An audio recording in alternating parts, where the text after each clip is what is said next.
Professor Shih-shan Susan Huang, TT and WF Chow Professor of Transnational Asian Studies at Rice University, Ms. Lim Qingru, Member of the Faculty of Arts and Social Sciences Advisory Board, Professor Elaine Ho, Vice Dean of Research at the Faculty of Arts and Social Sciences, Associate Professor Jet Ming Tat Chia, Chair of the NUS Buddhist Studies Group, distinguished guests, professors, students, and alumni.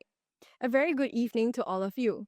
My name is Tiffany Koh, and I am honored to serve as your MC for this evening. On behalf of the NUS Faculty of Arts and Social Sciences, I extend a warm welcome to everyone on this special occasion as we celebrate the 4th FASS Distinguished Lecture in Buddhist Studies. This annual lecture is made possible by the generous donation of the Buddha Tooth Relic Temple and Museum. Each year, the series brings a distinguished professor in Buddhist studies to the National University of Singapore. We extend our deepest thanks to the Buddha Tooth Relic Temple and Museum for their generosity for making this possible. For this evening's lecture, we are pleased to welcome Professor Susan Huang from Rice University, who will deliver this year's distinguished lecture. This lecture will be followed by a question and answer session moderated by Professor Jack Ming Tat Chia. Let me first invite Professor Elaine Ho, Vice Dean of Research at the Faculty of Arts and Social Sciences, to deliver her welcome remarks. Prof. Ho, please. Good evening, everyone. Good to see all of you on a Friday evening. Welcome to the 4th FASS Distinguished Lecture in Buddhist Studies, organized by the Research Division of the Faculty of Arts and Social Sciences in Singapore's multiracial and multi-religious society. Promoting interfaith understanding can be enhanced by strengthening religious studies programs in our local universities. Our Religious Studies minor program explores various religious traditions, encouraging thoughtful discussions about their histories, practices, and significance. FASS has long aspired to be a leading hub for religious studies in the region, supported by our world-class scholars who engage in the study of diverse religious traditions.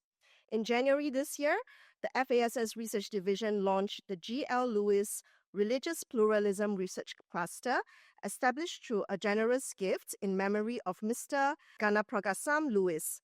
This initiative provides a significant platform for interdisciplinary research and collaboration, further solidifying NUS's role in the global field of religious studies. Buddhism represents a deeply rooted system of beliefs and practices that has shaped societies and cultures in diverse ways.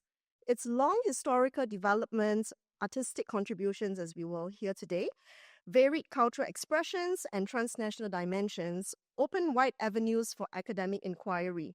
The academic study of Buddhism is inherently multidisciplinary, engaging fields such as history, philosophy, anthropology, and more. In August last year, Associate Professor Jack Chia and his colleagues established the NUS Buddhist Studies Group and inaugurated its seminar series in Buddhist studies. This landmark initiative represents an exciting new chapter for Buddhist scholarship at NUS, showcasing our dedication to nurturing vibrant intellectual exchange and positioning the university as a leading global center for the academic study of Buddhism. Over the past few years, Jack and our colleague Rachel Lim from FASS Development have played an active role in fundraising for Buddhist studies, securing several generous gifts to support the growth of the field in Singapore. And so we're especially delighted to officially announce that this year, FASS has received its largest gift to date, a US $1 million donation from the Kensei Foundation to support a faculty position in Indian Buddhism. So we welcome applications for this position. We sincerely hope that more organizations and individuals will join us in supporting the academic study of Buddhism in Singapore, fostering a deeper appreciation and understanding of this rich religious and philosophical tradition. This year, we are delighted to welcome Professor Susan Huang, a leading scholar of Buddhist art, as our distinguished lecturer. I am sure her lecture will be enlightening and inspiring, and I hope you enjoy this special occasion. Thank you. Thank you, Professor Ho. May I now invite Professor Jack Ming Tat Chia, Chair of the NUS Buddhist Studies Group, to deliver the opening remarks and to introduce Professor Huang. Prof. Chia, please. Good evening, distinguished guests, colleagues, and friends. I'm honored to welcome you to the annual FASS Distinguished Lecture Series in Buddhist Studies, generously endowed by the Buddha Tooth Relic Temple and Museum. Since 2022, this lecture endowment fund has enabled us to bring a distinguished scholar of Buddhist studies to Singapore each year to deliver a public lecture and to engage with our faculty and students at NUS. This lecture has now become both a highlight and a tradition of the NUS Buddhist Studies Group. And we hope to continue to foster and dialogue and showcase world-class scholarship in the field of Buddhist studies. Our Buddhist Studies Group is growing. We are delighted to welcome our newest colleague, Dr. Jessie Lafever, a rising star in Japanese Buddhism. Jessie has joined the Department of Japanese Studies this year. We are lucky to have recruited him from a position as assistant professor at the University of Rochester, and we hope that he enjoys the hot and humid weather here, which is quite different from upstate New York. This August, I was pleased to introduce another tradition for the Buddhist Studies Group, our annual dinner. When I was a postdoc at UC Berkeley Center for Buddhist Studies, the group opened each academic year with a 10-mile hike followed by a picnic, a tradition I enjoy, though mostly the picnic part. When I started the Buddhist Studies Group last year, I thought of doing something similar, but a colleague wisely told me, Jack, it's so hot in August. If you organize a hike in Singapore, you'll be the only one there. So instead, we kick off the semester with a dinner. It may not have burned as many calories, but it certainly brought together our faculty and graduate students. And I hope to keep this tradition going, ideally somewhere with both aircon and dessert. Over the past 3 years, for our annual distinguished lecture, we have had the honor of hosting Professor Justin McDaniel from the University of Pennsylvania, Professor James Robson from Harvard, and Professor Tan Sen from NYU Shanghai. With each lecture, our discussions have grown deeper, our conversations livelier, and our post-lecture reception food has disappeared faster. And that is always a good sign. This year, we are very honored to have Professor Shih-shan Susan Huang, a leading authority in the study of Chinese religious art, as our fourth distinguished speaker. Professor Huang is the TT and WF Chow Professor of Transnational Asian Studies at Rice University.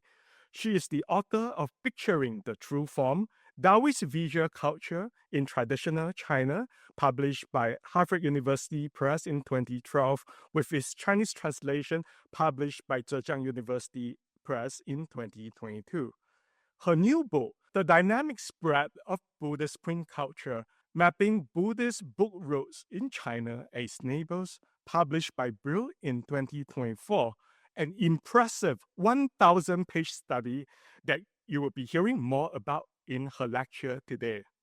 She also co-edited Visual and Material Culture in Middle Period China with Professor Patricia Ebrey, published by Brill in 2017, and the special issue of Ritual and Materiality in Buddhism and Asian Religions with Professor Stephen Teiser, published in the Hualin International Journal of Buddhist Studies earlier this year. Currently, Professor Huang is pursuing 2 exciting projects. One on the representations of hell in later Chinese painting and print, and she asked me if she should visit the Haopa Villa tomorrow. Another on the reception and the fabrication of Buddhist and Taoist images in 17th to 19th century European travel books. So without further ado, please join me in welcoming Professor Susan Huang. Good evening, everyone. It's such a great pleasure to be here. In the past 2 days, I have been enjoying great hospitality of the NUS colleagues and also students. And this is just a very stimulating academic community. It's my honor to be here.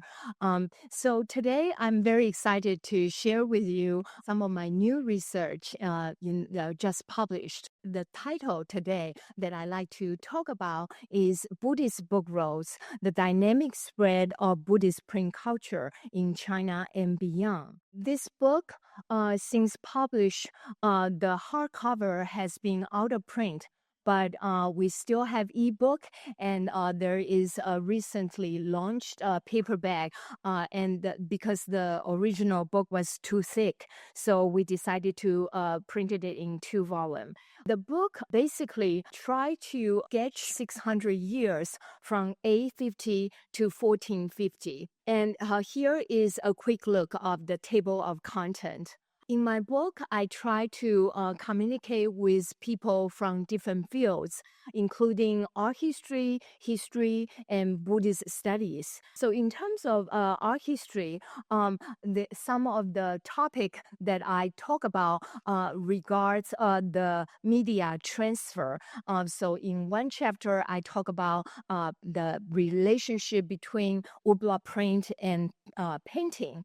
In terms of Buddhist studies, book also discuss some of the most well-known Buddhist scriptures, including the Lotus Sutra, the Diamond Sutra, and also several different editions of Buddhist canon, which often include thousands of texts. The final chapter, I discuss what I see as the most popular book circulating in 15th century Beijing.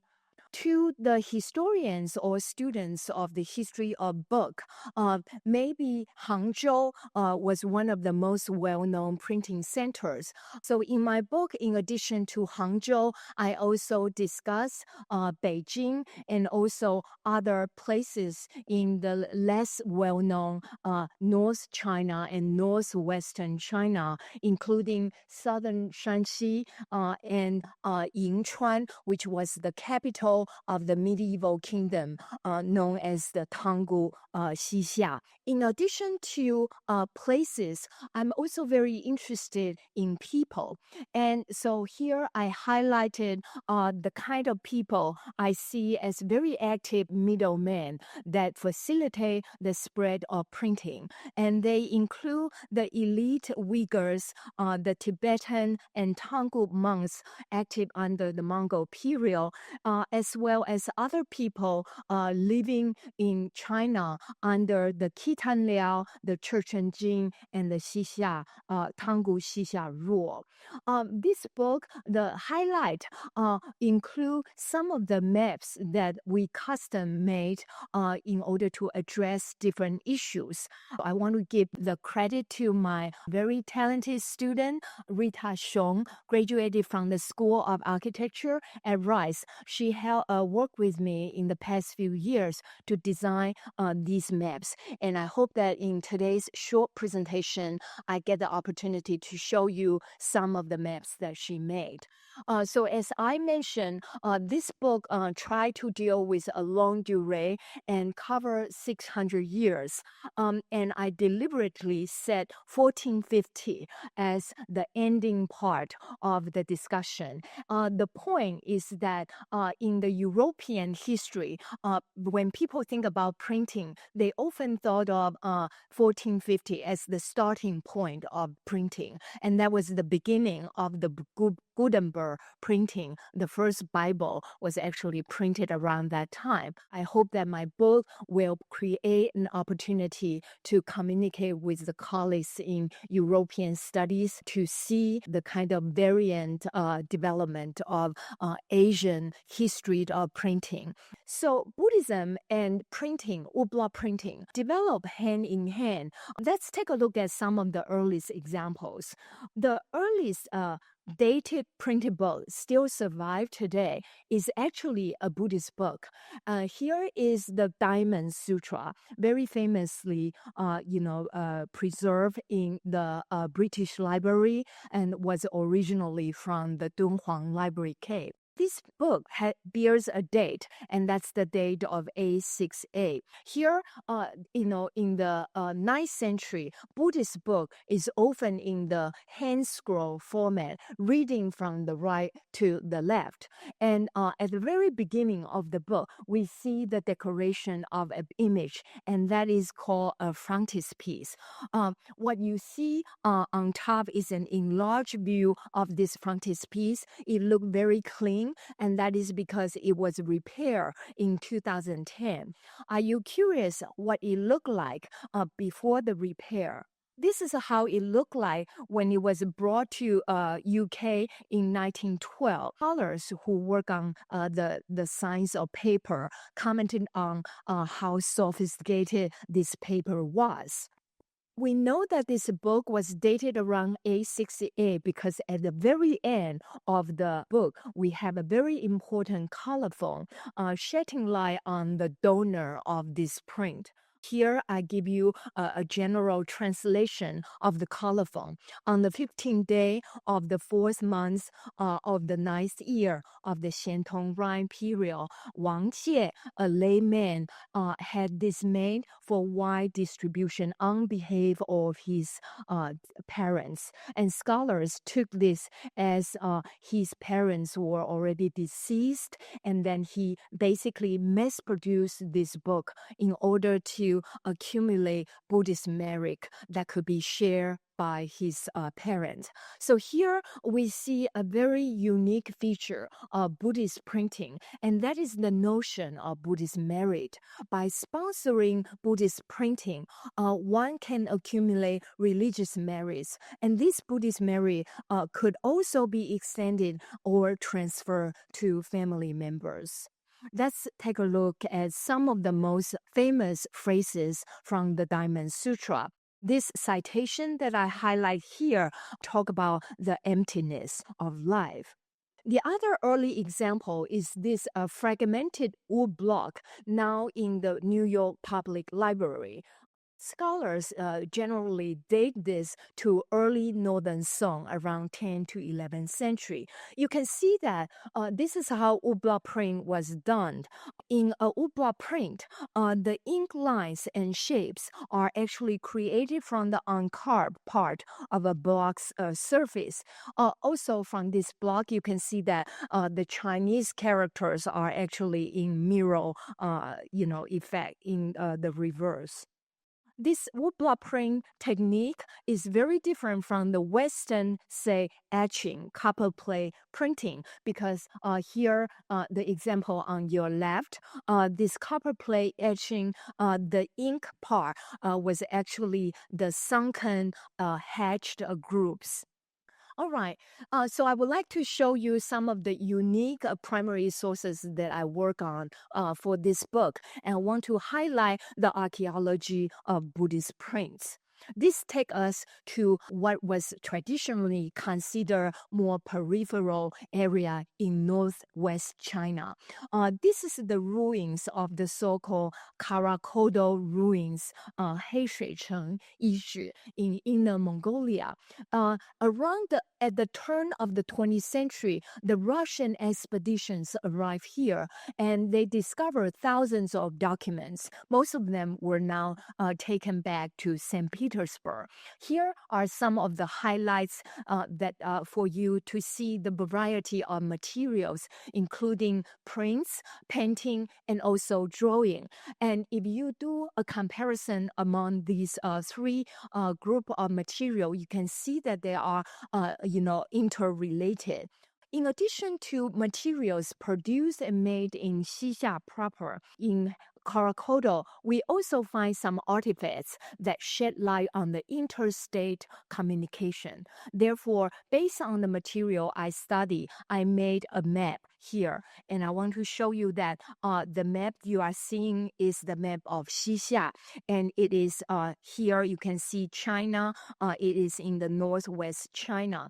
all the locations that we mark are the locations relevant to the discussion of Shih-shan printing. The ruins that I just mentioned, Karakodo, is in this location, but most of the Shih-shan prints were actually made in their capital, which is today's Yinchuan, located here. It was interesting that, from the traditional point of view, if you have the China Center perspective, Shih-shan seemed to be very remote and quite peripheral. If you look at Shih-shan's neighbors, we realize that it is really situated at the crossroad, and it itself served as a hub of print culture. Here you can see that it's neighbors of the Liao, the Jing, and sometimes the Song, and then down here it is close to Tibet, and up there is next to Uyghur and Khitan Liao. So overall, this gives us an opportunity to use Buddhist printing found in Shih-shan ruins to talk about the interstate relationship. Moving on to a little bit north of China, here I'm showing you one of the tallest wooden buildings in 11th century. And here we are in Shanxi Yingxian, the famous Fogong Pagoda, dated around 1056. On the fourth floor of this pagoda, researchers found a Buddhist statue inside which there were a lot of Buddhist books. And here are some of the examples. These Buddhist prints all bear really informative documentations of carvers and people who cut the block, or publishers located in certain city, and also temples and monks participating in collecting the Buddhist sutra. If we trace these addresses of these makers and participants of Buddhist printing, it took us to Beijing in the 11th century. So based on this information, we make another map here, which is the map of Liao, Yanjing, and that's the name of the 11th century Beijing. You can see that the Liao Imperial House is located here, and the publishers are mostly located in this neighborhood close to the most thriving market. The imperially sponsored temples, on the other hand, are located in the parallel vertical street in the western location. So where exactly is the pagoda that I just showed you, and where was the Liao capital, Beijing, Yanjing? So here, the purple highlight I highlight here was one of the 5 capitals of Liao, and that was so-called Yanjing, or today's Beijing. The pagoda that I just showed you, and from which we found the prints made in Beijing, was located here. And so, we, besides this pagoda, in other pagodas, we found other books also made in Beijing. And so, juxtaposed with the transportation route of Liao Dynasty, we made this map. And this map is only the southern tip of the Liao Empire. It's interesting to see how Beijing actually played an important role in spreading the print culture of the Liao Empire. Some archaeological artifacts, including this travel path discovered in Hebei, shed light on this kind of infrastructure, which paved the way for the Mongol Empire. In addition to this more imperial empire-wide network, let me show you another kind of network that I also discussed. Here we are looking at a local network of southern Shanxi around the 12th century. This part of China was ruled under the Church and Jin, and one of the most famous Buddhist canons were produced in southern Shanxi, and that is the so-called Jin Buddhist canon. This canon assemble a lot of workers in a temple in the southern part of Xiezhou. the people who donated money and other objects for the printing of this, massive project came from different places of the neighborhood. So here we can see this is a network of a local community that contribute to the printing of the Jin Buddhist canon. Based on 100 colophons, we get a sense of who were these donors. And very interestingly, the majority of donors were actually villagers. When they don't have money, they donate their own animals, such as a home-raised living mule. A woman living in this neighborhood donate fabric or a knife, and the other person donate 50 branches of the pear tree. And you would imagine these may be the kind of raw materials that could be made into wood block. So that's a kind of interesting network. Also from this area of China, we have some of the books preserved inside a Buddhist statue collected in New Orleans.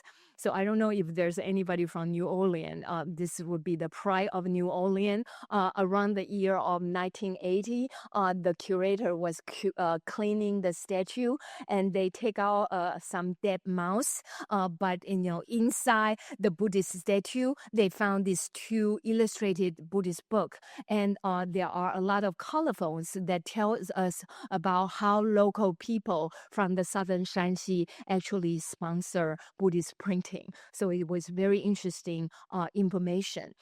Besides the pagoda and the New Orleans statues that you just saw, there are other Buddhist printed books discovered in Japanese sculptures in Japan near Kyoto. So here we are moving to Japan to take a look at these statues. In these two statues that I'm going to show you, researchers also found these handsome books printed in 12th century Hangzhou, China. So this example is a Japanese Buddhist statue known as Jizo, or in Chinese Dizang, and is in a German collection. Here are all the materials discovered inside this statue. All the other materials were made in Japan, but there was one really handsome book, the Lotus Sutra, which was printed in Hangzhou. And how do we know? Because at the end of this book, there was this colophon of the publisher that lists their address in Hangzhou. And if we trace this address, we also make a map. Here you can see National University is located here. There was a bridge, which I mark here, and all the orange dots refer to the bookstores. So in addition to selling books that scholars and students should study for passing the exam, some Buddhist books were also sold in this neighborhood. All right, turning to the other Japanese sculpture, this representing the Prince Shotoku at the age of 2 is collected at Harvard Art Museum, and it was dated around 13th century, late 13th century. This sculpture opened from the bottom, and if you open the sculpture, you also found some deposited inside the sculpture, including this what is what I call the most popular version of the Lotus Sutra, printed in 12th century Hangzhou.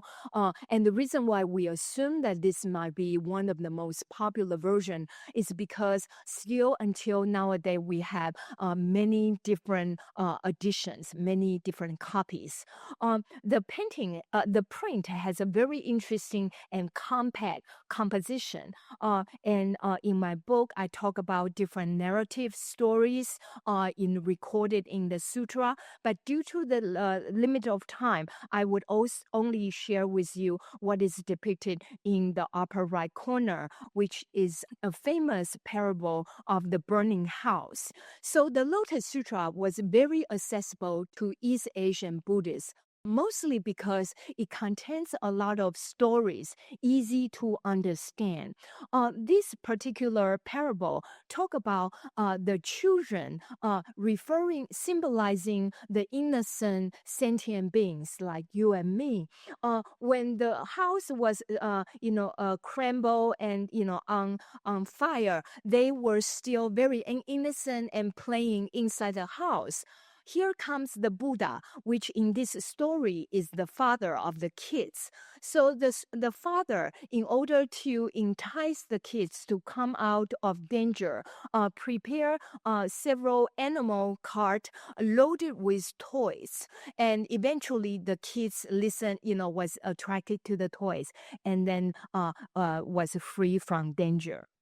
All right. So, this book, I propose a big idea, which is to use the Buddhist books and prints to see the connections of culture.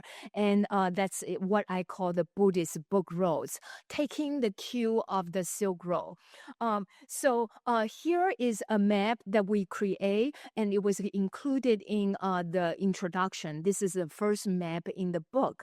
You can see that there are many lines and many colors connecting different places. Please do not read this map as the Singapore airline map, because it's not the exact route of where books were going. It was an imaginary map, and we decided to render the lines in the arch shape and not overlap for the aesthetic reason. And we also use different color, a little bit like rainbow colors, to show different period of the connection. So if I slice this map into different century, it look like this. You can still remember the Diamond Sutra from the Huang Library Cave, and then more and more lines. And when it developed into the Mongol period, the lines simply go further, and places are connected farther away, even in Afghanistan. So the advantage of having this concept of Buddhist book road is that it enables us to better visualize the interconnectivity of the networks pertinent to Buddhist print culture. It provides a productive framework to examine Buddhist printed images and texts, not only as static cultural relics, but also as objects on the move. One of the big questions I ask, departing from the mainstream question, so instead of asking what was original, which was the question that art historians often ask, I think that a more productive question when we study Buddhist prints is what was copied most, what was popular, and what are the memes of Buddhist print culture. So speaking of the meme, everybody is familiar now with the so-called internet meme. But this term was actually coined by Richard Dawkins, a biological evolutionary scholar at Oxford. Back in 1976, he published this very well-known book, The Selfish Gene.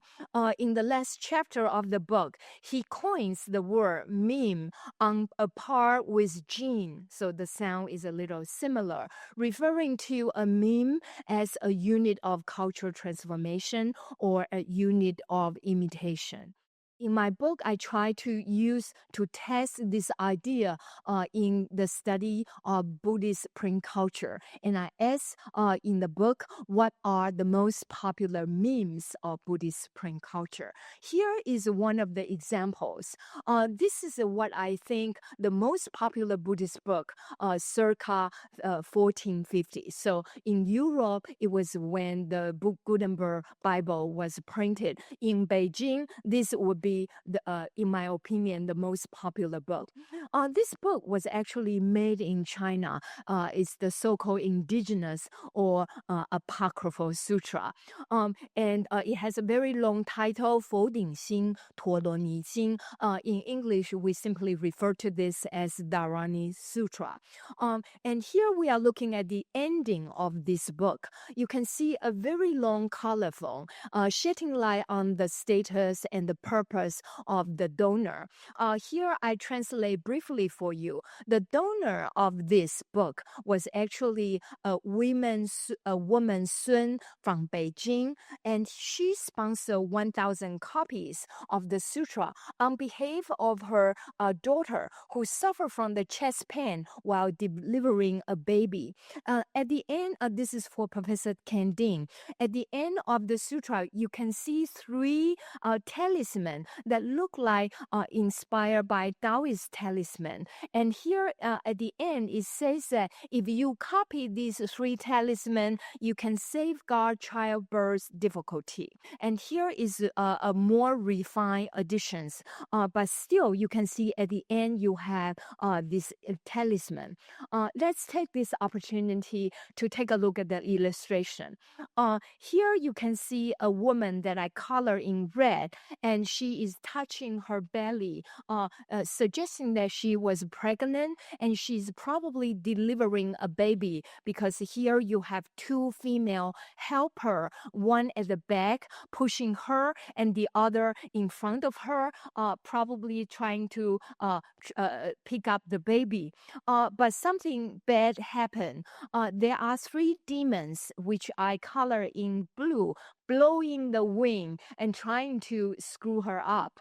But no fear, because this woman was a devout Buddhist and she recite Guan Yin, the Bodhisattva's name. So here comes this shiny Guan Yin, and therefore her childbirth was delivered smoothly. So here you get a sense of the everyday Buddhism, the grassroots, and how ordinary people are attracted to Buddhism because of the very pragmatic, power, the efficacy of Buddhist books.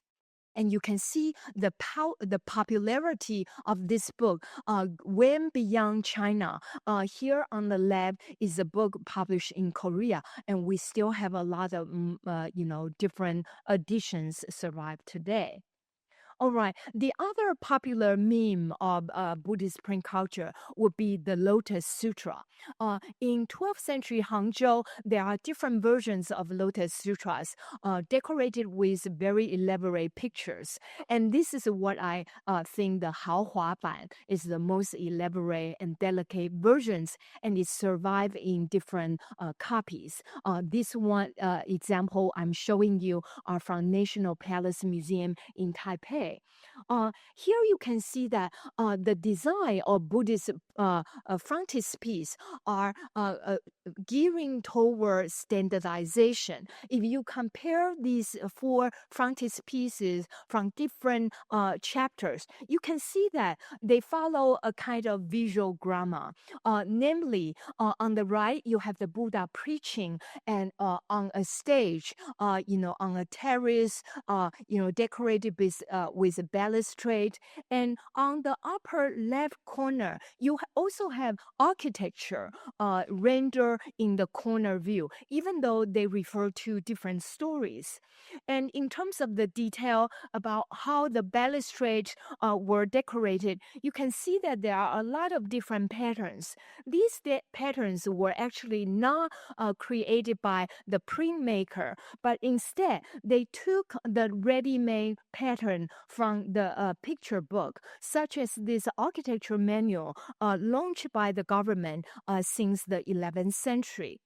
One of the very artistic depiction of these standardized frontispiece depict a painter making a picture of a Buddha. And the idea is that making picture is considered an efficacious act of accumulating your merit. I like this image so much that I put it on the cover of the book. But here I show you two versions. You can see that there are two versions depicting a painter making a painting. And this version on the left is comparable to a Northern Song painting. Actually, right now is showing at National Palace Museum in Taipei. I just saw it several days ago. And the other version showing a painter sitting on a stool and making what looked like a standing Buddha. It has the prototype already in Dunhuang mural. And this I want to thank Professor Huang at University of Chicago. She gave me this idea. So this is from cave 72 of Mogao Cave, dated to 10th century. So you get a sense that the images decorating the Lotus Sutra may come from different places, either from secular art or from other Buddhist art, not originally related to the Lotus Sutra. And so you can see that this is the very powerful and popular meme in that the same design was spread to Japan. And here we are looking at the Lotus Sutra frontispiece painted by an anonymous Japanese painter in the 14th century. In the remaining time, I want to show you the most unexpected finds. And these regard the materials that we found to the west from Xinjiang, and they were related to the Uyghur homeland in the Yuan dynasty. And also further away in Afghanistan, I'm going to show you some Timuri painting which influenced the Mughal Indian paintings. And at the end, I want to show you something related to my new project, and it's there are some Buddhist frontispiece copied by the European and included in a 17th century Dutch travel book published in Amsterdam. So let's take a look at this group of fragments discovered in Turfan in today's Xinjiang. My argument is that they might be produced in Hangzhou and then transported long distance to the Uyghur homeland. When I borrow the images from Berlin, from Asian Art Museum, to my surprise, they were just very fragmented and it was very hard to decipher what exactly they are. And so if we use a computer technique just to try to virtually stick them together, here is what they look like.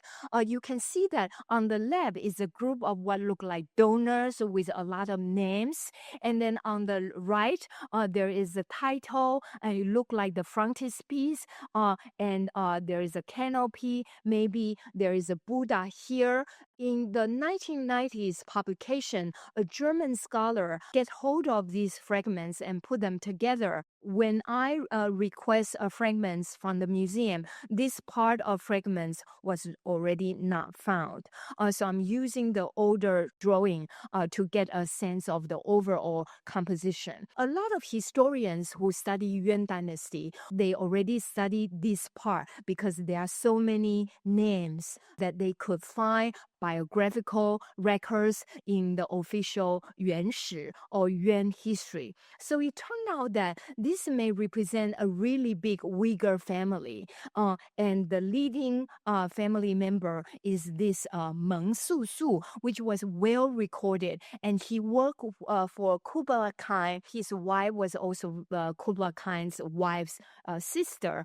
And you can see that these men, even though they are Uyghur, they already dress like Mongols because at that time it was voluntary choice to dress the Mongol fashion. Here I compare the dress style of the men's wear with a robe discovered in Inner Mongolia. And you can see this very wide waist, which was the trademark of the men's wear at that time. Here are all the wife of the same person, Meng Su Su. The figure that I highlight is Qu Tielun, and this was the younger sister of Empress Chabi, which was the wife of Kublai Khan. So I am more interested in this part of the content, which was less studied. So let's take a look at this. My first argument is that these two parts was actually not connected like this. There might be a gap in between. And here I'm showing you my evidence. Let's zoom in to take a look at this piece. Here, this piece shows 3 celestial palaces radiating here. And here, I don't know if you are able to see part of an animal. This is a tiger. So the other fragment that I found, not in Berlin collection, but in Russian collection, shows this tiger. And you can see that here there are actually 2 tigers. if you study the narrative stories of the Lotus Sutra by heart, it's not difficult to decipher this story because whenever you see 2 tigers and 3 travelers plus a city gate, it is a story called the Parable of the Illusionary City, and it's from the Lotus Sutra, the famous Hua Cheng Yu. And so the story goes like these tigers symbolize the danger of the journey. So our way of studying, learning Buddhism is a difficult journey. And in the journey, you may encounter some difficulty, but the Buddha, in order to please you, to calm you down, he transformed a illusionary city so that you can take a rest before you move on again. And so these travelers refer to sentient beings like you and me. So I make a comparison of this fragment found in Turfan with this section of the Hangzhou Lotus Sutra printed around the 12th century, and their composition are very close.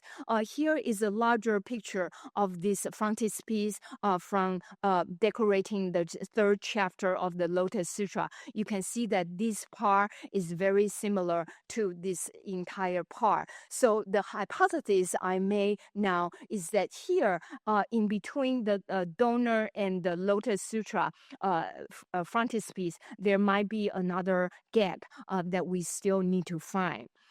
So the next question I ask myself is, how come if the fragments were indeed made in Hangzhou, am I, persuasive that prints made in Hangzhou could travel all the way to Xinjiang? And for this, we spent several years to make a map of the Mongol postal station. And so I'm glad to report that this map is now online and is interactive. So if you go to my personal website, Shih-shan-SusanHuang.com, and you click the map, you'll be able to see this interactive map. So here we the Mongol infrastructure was the vast structure in world history. In recorded history, you can probably retrieve 1,500 postal station, relay station. We try to find station by station, and we are able to locate 942 stations. And so from this map, indeed, Hangzhou could go all the way to Xinjiang. And in the interactive map that is now online, I use this postal relay map as a foundation of the infrastructure. But then I put the major printing centers that I study in the book. And also I make another layer, which are the layer that you see a lot of different gray dots. These refer to the clusters of temples that house the Buddhist canons. And so the conclusion is that the center of Buddhist printing and the center of Buddhist temples that house Buddhist book, they more or less coincide with the main stations along this highway, the Mongol highway. Now, moving on to the other unexpected finds, and that's an Islamic painting made in Herat in today's Afghanistan in 15th century. And I argue that some of the main motifs were actually from a construction scene from the Lotus Sutra. And here is a preview of this detail. And this detail of the construction scene is from the 5th chapter of the Lotus Sutra, printed in 12th century Hangzhou.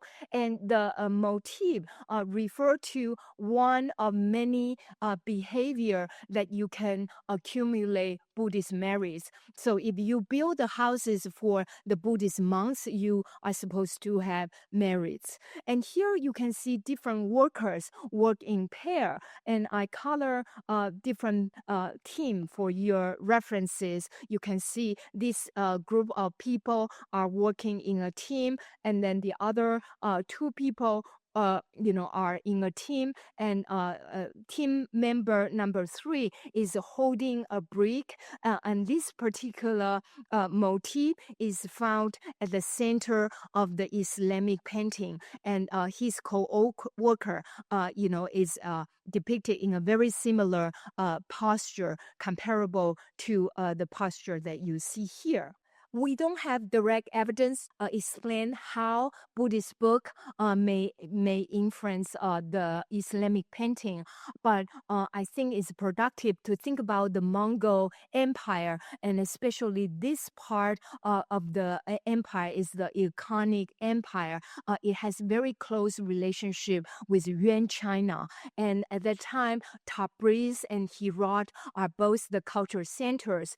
And when this part of the world transcend to the Timuri Empire in the next epoch, Herat maintained a very thriving artistic center. What is so interesting is that Timuri Empire was also related to the later Mughal court in India, and that is why we see that a design derived from Chinese Buddhist print and ended up in Timuri painting later got copied in the Mughal court painting. Moving on to my last example, the most unexpected find is from the 17th century European travel book by Depper. This book documenting the visit of China by the Dutch embassy in the mid-16th century. And in this book, we have 4 frontispieces that were copied directly from Chinese Buddhist print. And I would say that this book is highly illustrated. It has 104 illustrations, and that's my current project are trying to look at some of these images that are related to Buddhism and Taoism. But if you compare the 4 Buddhist frontispieces copied in this travel book, you can see that the visual effect are very different from the rest of the illustration, which has very clear light and shadow contrast. These 4, on the other hand, try to mimic Buddhist woodblock print, which look flatter. But if we zoom in these prints, you can still see that they were done by copper plate. Note the cross-hatching and hatching. So it's very interesting to see in what context did the European publisher use these 4 images. It turned out that the 4 frontispieces copied here were used as prime examples to illustrate Chinese philosophy and religion. In this book, they talk about 3 major religions in China, namely Confucianism, and the second religion, they did not use the term Buddhism, but on the instead they call it Fojiao, or they simply call it idolaters because they think Buddhism use icons to worship. And the third religion is Taoism, but they only offer Buddhist images as the illustrations in this session. So it's very interesting. The author went through, give painstaking descriptions of these pictures, but most of the descriptions were wrong. And they talk about this what looked like a Buddha and say that this is actually a female bodhisattva. This is very interesting. Professor Kending, they say this is Lao Tzu, and and say these 2 guys are Confucius and Mengzi. So it's all like very interesting interpretation.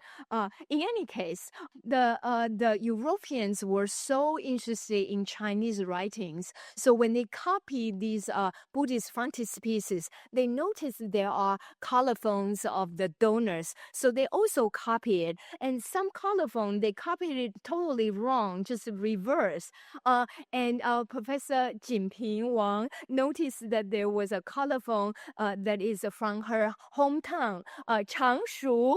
So they were donor from Jiangsu and also Shanghai. You get a sense of, the original edition edition, Chinese edition. Maybe it was printed in Jiangnan area, and it attract donors from this neighborhood. I couldn't find all the 4 original design. So this one is from chapter 28 of Huang or Avatamsaka Sutra. So this sutra has 80 chapters. The version circulating in the 17th century. It was printed in Suzhou, in this neighborhood close to the Northern Pagoda. And it turned out that this was actually a thriving printing center. If you compare the Dutch copper plate print with the Chinese original, you can see that the Dutch design is the mirror effect of the original. And here I want to flip the Dutch design. You can see that they are exactly the same design. So it's very interesting. It gives us a sense of how to make sense of the other 3. You can see that I highlight the Buddha preaching, and all the Buddha I highlight in yellow are located on the left of the composition. But this is indeed a mirror image of the original design, because the standard Buddhist frontispiece, the Buddha preaching scene, appear on the right side of the picture plane. Here I find something that is similar to the Dutch design, and let's compare. The Chinese original design has 2 side figures seated at both sides of the Buddha, and that is just a norm of the Buddhist trinity. But the European designer is not really sensitive to the Buddhist iconography, so maybe his design is too crowded, so he only depicts one. So that's a major mistake. A minor mistake is where the light of the Buddha is shooting from. So usually the Buddha's light is, radiate from the forehead, as you can see in this Chinese design. But here, the person who copied the design doesn't really care. So the light comes from the crown. So that's a minor mistake. But it's very interesting to study this. Once this Chinese Buddhist design was published in Dutch book, it became a kind of model book. So in the same museum where this print is now housed, which is Rijksmuseum in Amsterdam, next time you can visit this museum, and you can see a permanent display of a Dutch ceramic, which was made in 7th century Delft. You can see that this design is exact, faithfully copied onto a blue and white vase and taken totally out of context.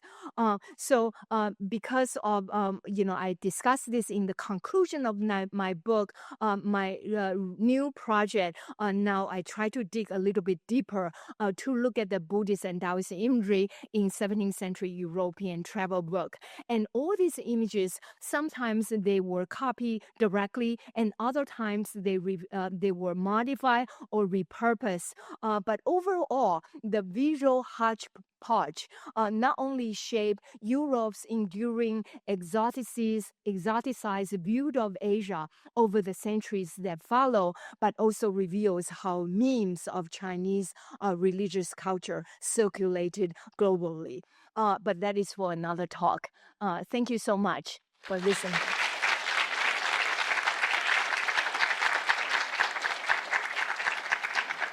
Thank you, Professor Huang. We will now begin the question and answer session. May I invite Prof. Chia on stage to moderate? Prof. Chia, please. Thank you so much for your really wonderful talk, Professor Huang. I think 2 big takeaways for me is that copyright simply means copy is right. Just copy, right? And then another very interesting thing that I learned is that, wow, that we can think about memes in the context of Buddhist print. And I was just so fascinated to see the kind of the production and the circulation of Buddhist texts across China, but also across spaces in during the time. So if I may, I would like to take the opportunity to ask the first question. So I wonder if you can can tell us a bit more about the use of those texts, because very often when we think about Buddhist texts, that there are Buddhists that use the text for their own spiritual practice. They recite the text. Scholars of Buddhism look at Buddhist texts as a kind of object of study, but also there are Buddhists that use such text actually for veneration as well. So I wonder if you can tell us a bit more about the use of those texts in Yeah, various thank you so much, Professor Jia. Ironically, the reason why we get to study the remaining texts that I just showed you is because they were not used, because they were deposited somewhere for 1,000 years or even longer, and that's why we got to study them. And of course, this is not the only way that the Buddhists use the text. But it actually shed light on a very major and unique way of how Buddhist texts were used, and that's the symbolic use. And so this kind of go against the Western stereotype studying the history of print and the history of books, because European scholars or people who are studying the Western books, they often take the number of print rounds as an indication of how knowledge was spread. But here you can see you can print 1,000 Buddhist books and put them all inside a Buddhist pagoda.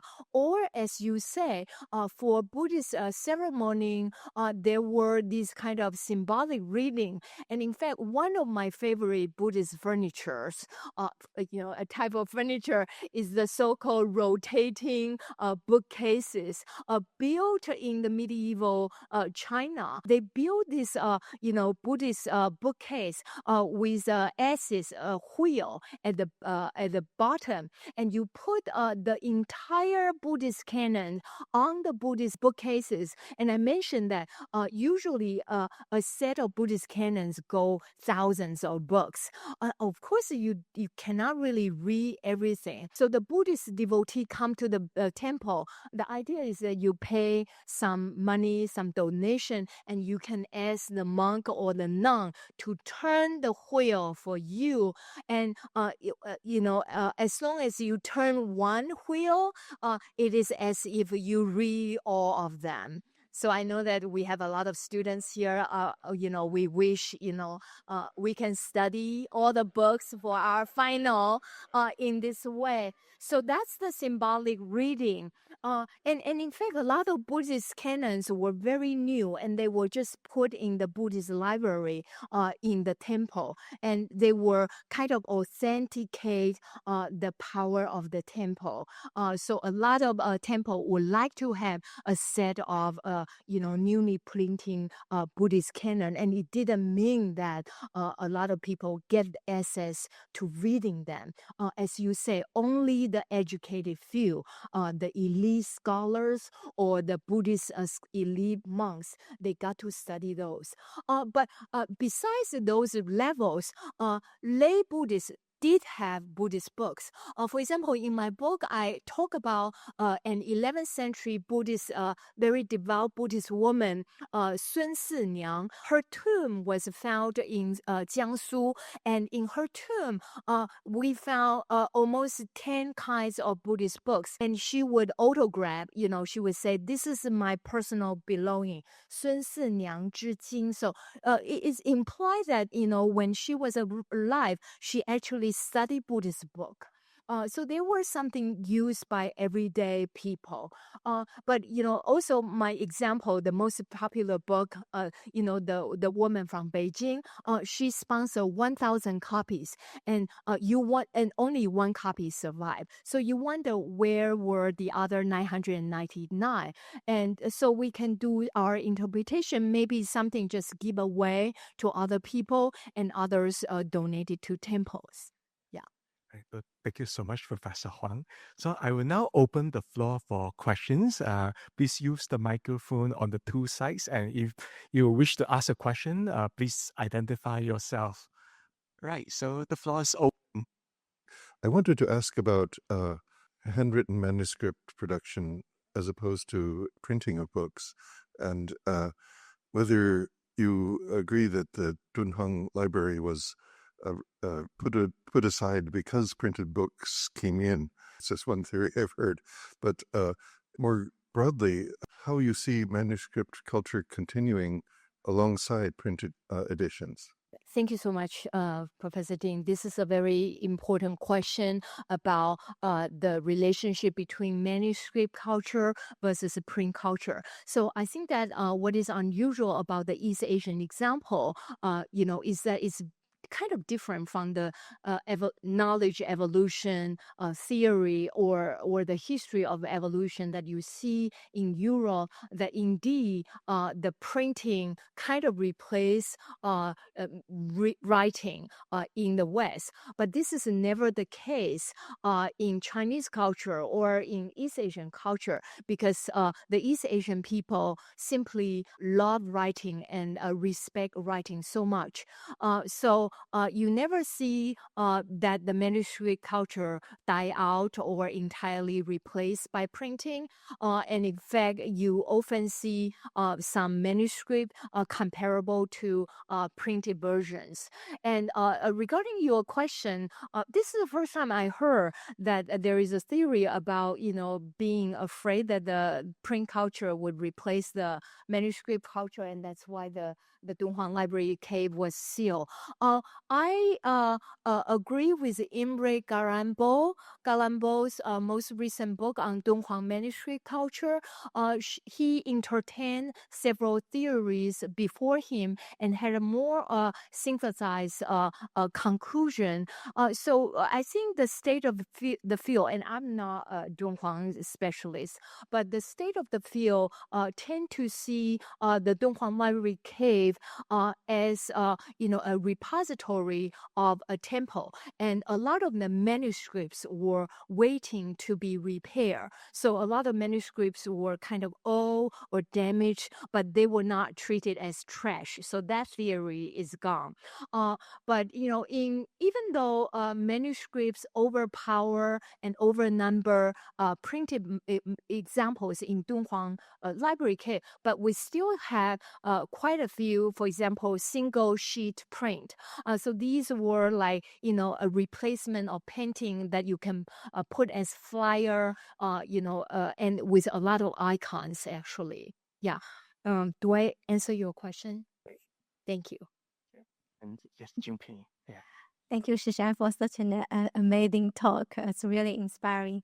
I'm quite fascinated about the Dutch travel books, because you mentioned that they address the Buddhist as idolater, which I think they might take that labor from the 13th century, the European, those missionaries or embassy to the Mongol court.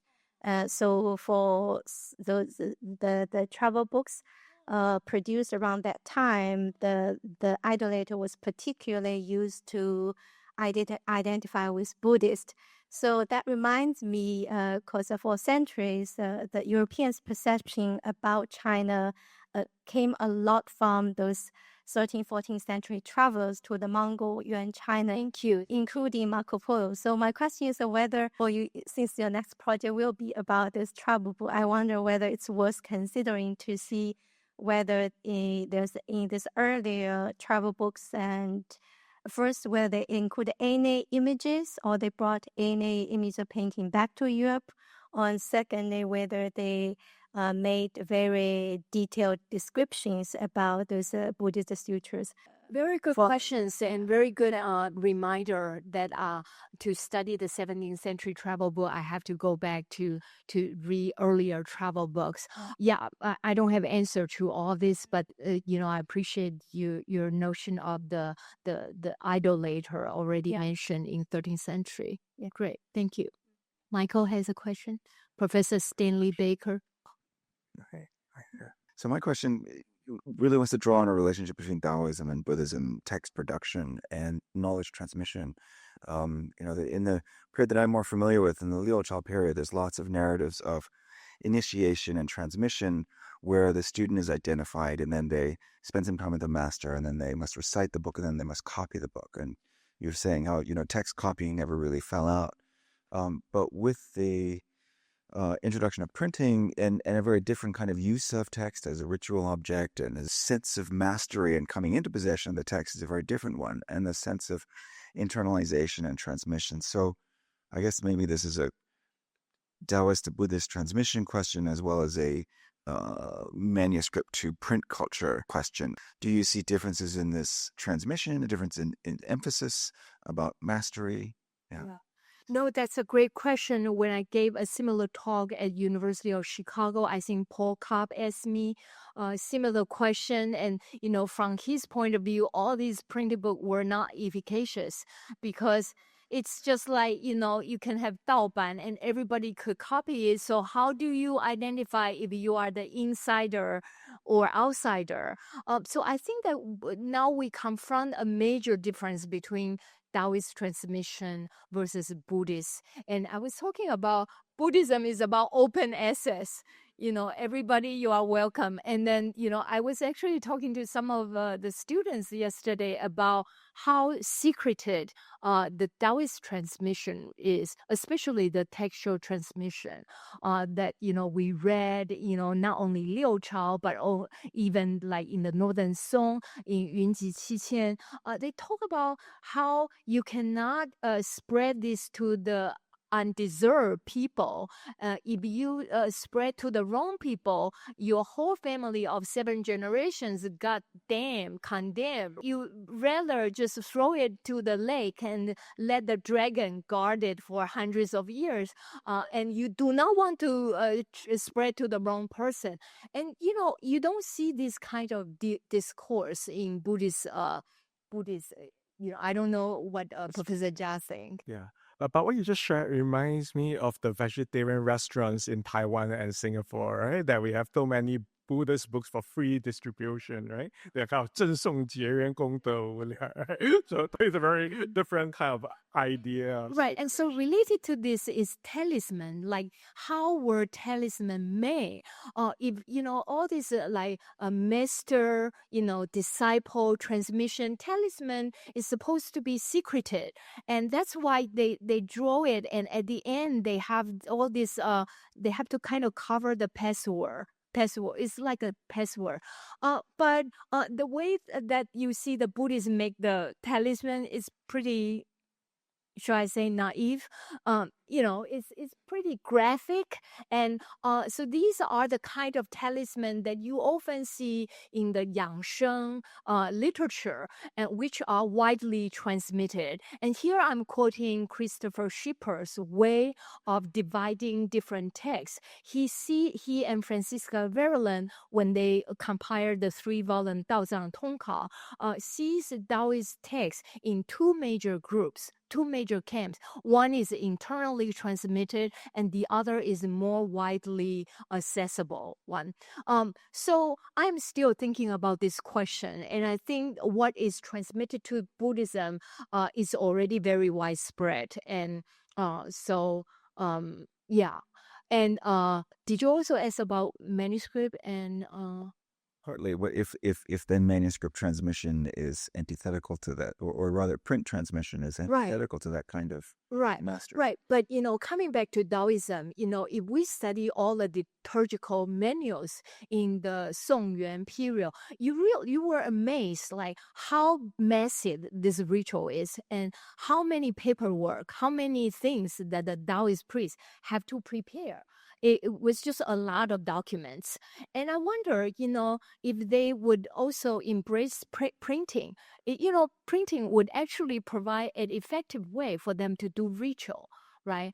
But this part of, research, we still need more evidence to show beyond the Daozang. So for medieval part, I don't know how we can proceed, but that's a good question.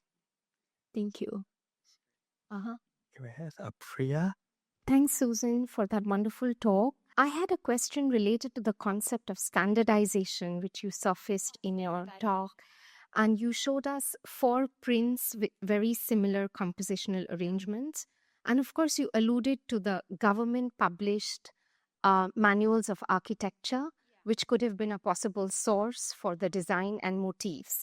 But that's limited to architecture. right? So I wondered if the similar looking compositions point us in the direction of master artists and master printmakers whose compositions were then copied by multiple workshops. So in your study, have you been able to identify master artists or master printmakers? That's one. So that's a black hole in Buddhist print culture study or Chinese print culture, because we have a lot of documentations of who carved the blocks, or we have some documentations of publishers, like the one that I show you, but there are very, very few documentations of who illustrated or who designed it. And this missing information of a designer made me believe that there's no major designer. It's basically, whoever did, carve the block, they just take something ready-made and you do something. But the 4 print that I show you were an exception, because the one, as you can see, are very delicate. And actually, it has the name of an illustrator, Wang. But, as a student of Chinese painting, I cannot trace this illustrator. So it's a kind of professional artisans or something like that. So I definitely think that there might be some workshop practice involved, but I simply just don't have information about the designer and the illustrator. I feel that these people who design the frontispieces, they may have the kind of handbook ready. Just like a lot of workshop painters, they have the sketchbook, and if they want to design the motif of building house, they have a lot of options, things like that. Yeah, thank you. And here. Hi, Professor Huang. First, I love your Mondrian style dress. And back to my question, I just have a very generalized question. We all know that Buddhism put a huge emphasis on equality of all sentient beings, right? So if that's the case, we follow this logic related to the concept of cycle of the rebirth, the cork cycle of the rebirth. Yeah. So the cork is equal to the snake, and I'm equal to the snake. So why do Buddhists still strive for escape the samsara, if that's the case? I think this is a question for Professor Jeff. I don't study Buddhist philosophy, so would you like to help me? Oh, sure. Right. So this is actually more of a question about Buddhist practice, right? Rather than exactly about Buddhist art per se. But I think ask the question about why Buddhists want to be free from the samsara, and I think this is the fundamental question of Buddhism, right? And of course, according to the Buddha's teachings, that Buddhists talk about the Buddha taught the idea of the Four Noble Truths, about how the truth of suffering.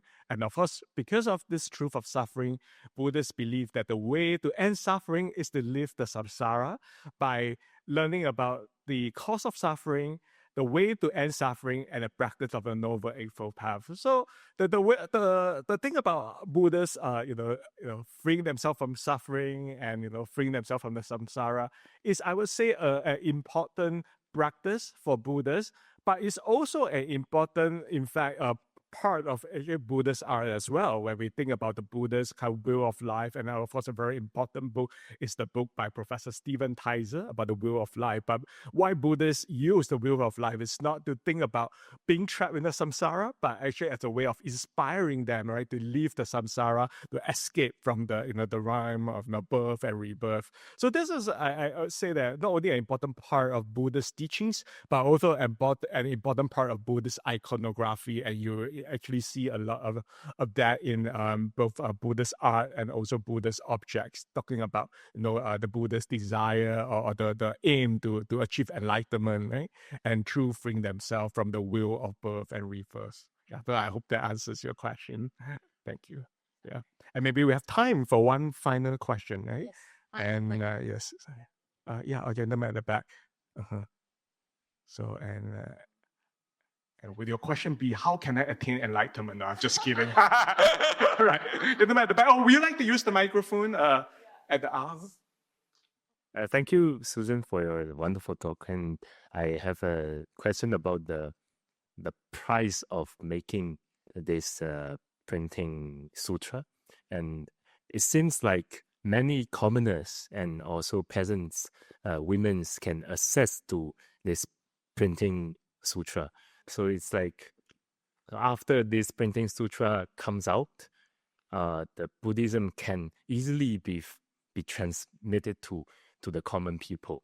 So, and I wonder if the literates after like this Songyuan period, they have like they still practicing like using manuscripts or like writing manuscript, or also use the printing sutra to worship the pay tribute to the Buddha.